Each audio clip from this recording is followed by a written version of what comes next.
विवेक चूड़ामणि श्लोक संख्या 39।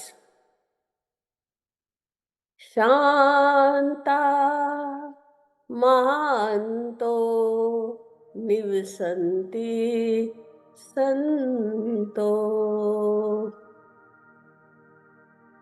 वसन्तो लोकहितं चरन्ता तीर्णा स्वयं भीम भीम भवा अर्णवं जना नान्य हेतुना अन्यानपि तारयन्ता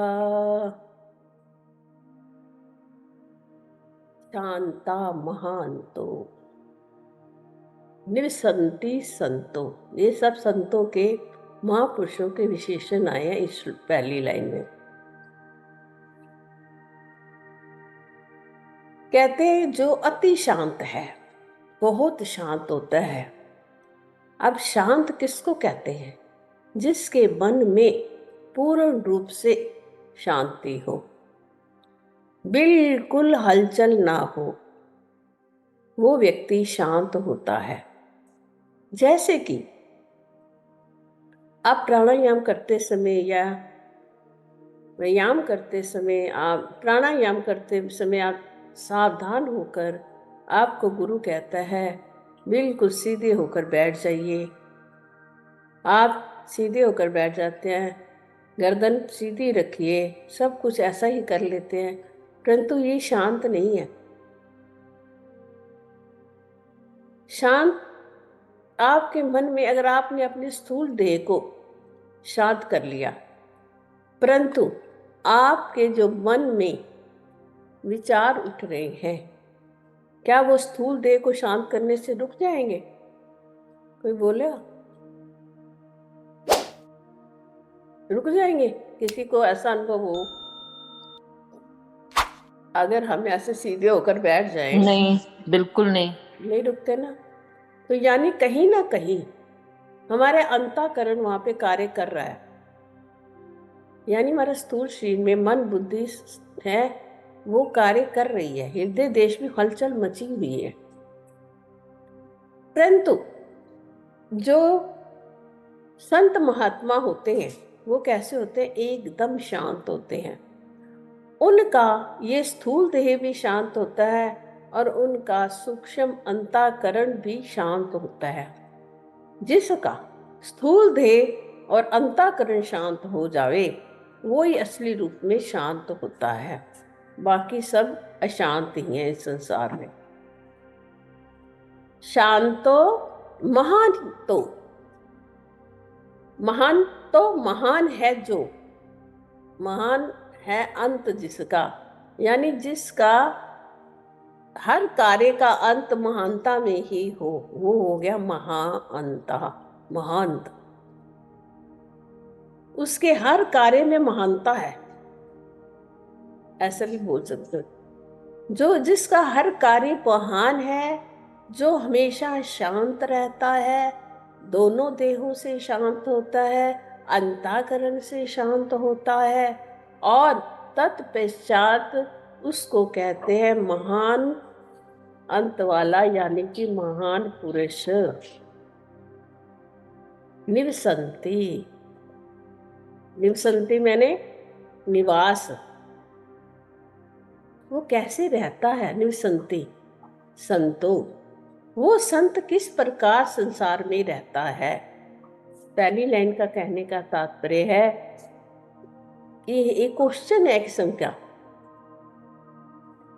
कि जिसका मन शांत है, ऐसा महान पुरुष इस संसार में किस प्रकार निवसंती रहता है? कि अगली लाइन में कहते हैं कैसे रहता है, बताते हैं उत्तर। वसंतव लोकहितं चरन्ता। वसंतम, वसंत वल्लो वल, वसंत वल मतलब जब बसंत ऋतु आती है,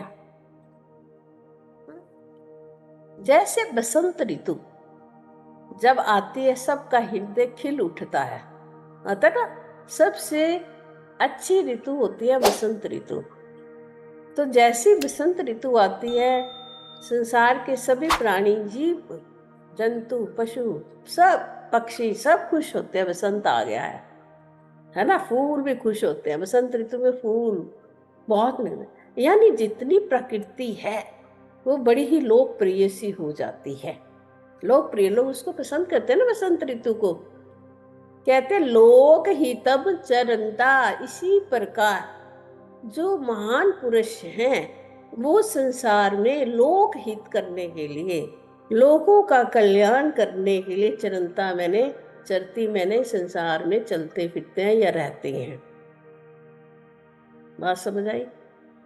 कहते हैं ऐसे महान पुरुष जो शांत हैं, महान पुरुष कहलाते हैं, वो इस संसार में बसंत ऋतु की तरह, जैसे बसंत ऋतु सबको हित करती है, किसी का अहित नहीं करती, इसी प्रकार ही जो ये संत होते हैं लोक हित के लिए संसार में उत्पन्न होते हैं, वो सभी लोगों का कल्याण ही करते हैं जगत में आ करके।